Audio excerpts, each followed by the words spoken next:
We are briefly going to cover the sports management note guide that kind of intros in our sports management unit. So, what is the term sports management? Anything that uses a combination of skills that are required within a sporting industry is going to count as sports management. So there are a lot of different careers or different job titles that could be underneath what sports management is. And some of these skills that we would need are things like planning, organizing, directing, as well as controlling, budgeting, leading, and evaluating. So this planning, organizing, those are going to be, and kind of the budgeting are going to be at the beginning of a process. So I really want to focus on maybe the numbers. I want to focus on the organization of how we're going to do things in this business and making sure that all of our policies are met. Then we get into those leadership roles where we use the leading skills, the directing, and then possibly some of those controlling skills. So those would be things like if you're a manager, if you are possibly like the owner of a team, the president, maybe a coach, athletic trainer, something like that. And then evaluating is going to go and kind of be that analytical against where we're looking at the outcome of whatever we had planned and implemented to see how well we did so that we can go back and try and make it even better the next time. So whenever we think about this in kind of layman's terms, the sports management is just going to be any time that we are managing players and or managing an athletic organization. And when I say athletic organization, that doesn't necessarily always mean a team, but it very often is a team.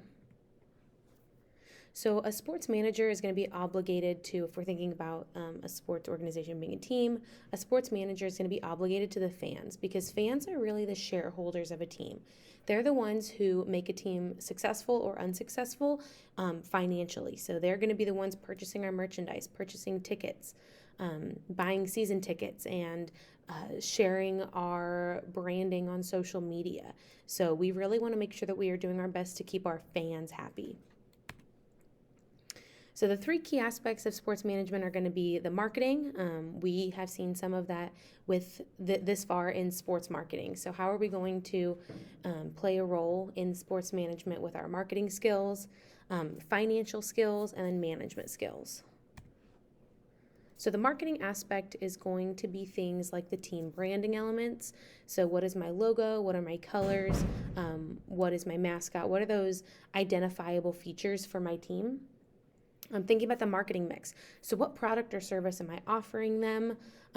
What type of promotional pieces am I going to be using? That's where that advertising comes in right here. And who am I targeting with that market segmentation? We're also going to be thinking about sponsorships and endorsements. So those are ways that either the organization or specific players can earn some money, as well as licensing and merchandising. So how can I put out merchandise that people want to buy as a way to bring in money? A lot of times marketing is seen as the part of a business where we actually generate cash. So because of our marketing efforts, we are making money. And so that's why the sponsorships, the merchandising all fall underneath actual marketing. The finance aspects are going to be the business side of sports management. So if we're thinking about a team and we're thinking about budgeting, how am I going to pay my athletes and the employees in my stadium?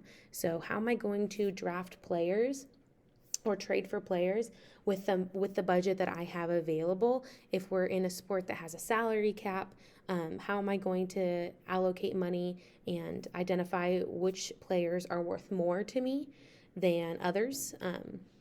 How am I going to pay for my team to make it to other locations to play? How am I going to keep them in housing or like hotels while we're playing in different cities? How am I going to update my stadium, make repairs, have maintenance, and then paying for uniforms and equipment that we need? And then the opposite side of budgeting is going to be planning. So how much am I going to charge for my tickets? How much do I want to charge for my merchandise that I'm selling?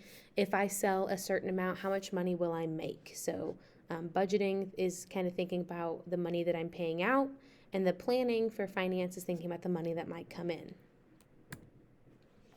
And then the management aspects, we're going to go into each three of these individually, but those are going to center around human resources, management, and then facilities responsibilities.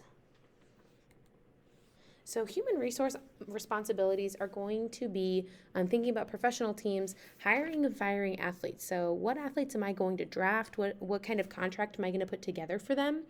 How am I going to negotiate with them? Or if I want to let a player go, I want to release them, then how am I going to kind of break that contract that I had with them? Making sure that I have places in my contract letting them know that I can release them at any time I want.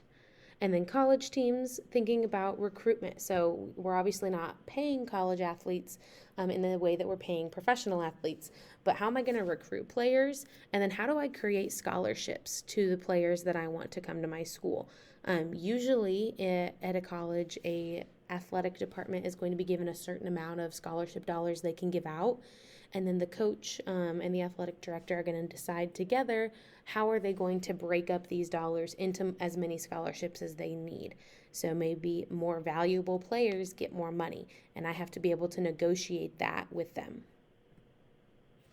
And then management responsibilities, just regular leadership skills, communication skills. So, am I going to be the spokesperson? How am I going to communicate with people outside of my organization about the things that we need or the things that are going on? And then being a really good decision maker, because a lot of times you have to make split-second decisions and you have to be able to be really confident in those decisions. And then finally, facilities management. This is going to be anything that goes into the stadium. So deciding what food I want to buy for the concession stands, deciding the schedules for the games, hiring and firing those regular staff members, so the people who work in the concession stands, the people who work in parking, in sanitation, in the grounds crew, things like that. And then just the stadium layout. How am I going to make these upgrades to the stadium? Where am I going to put VIP seating? Where am I going to have sponsorships included? Where I'm making sure that all of these elements come together within that single facility. And that is the end of our sports management lesson. And we will get into our dream team project, but we'll practice some of these things.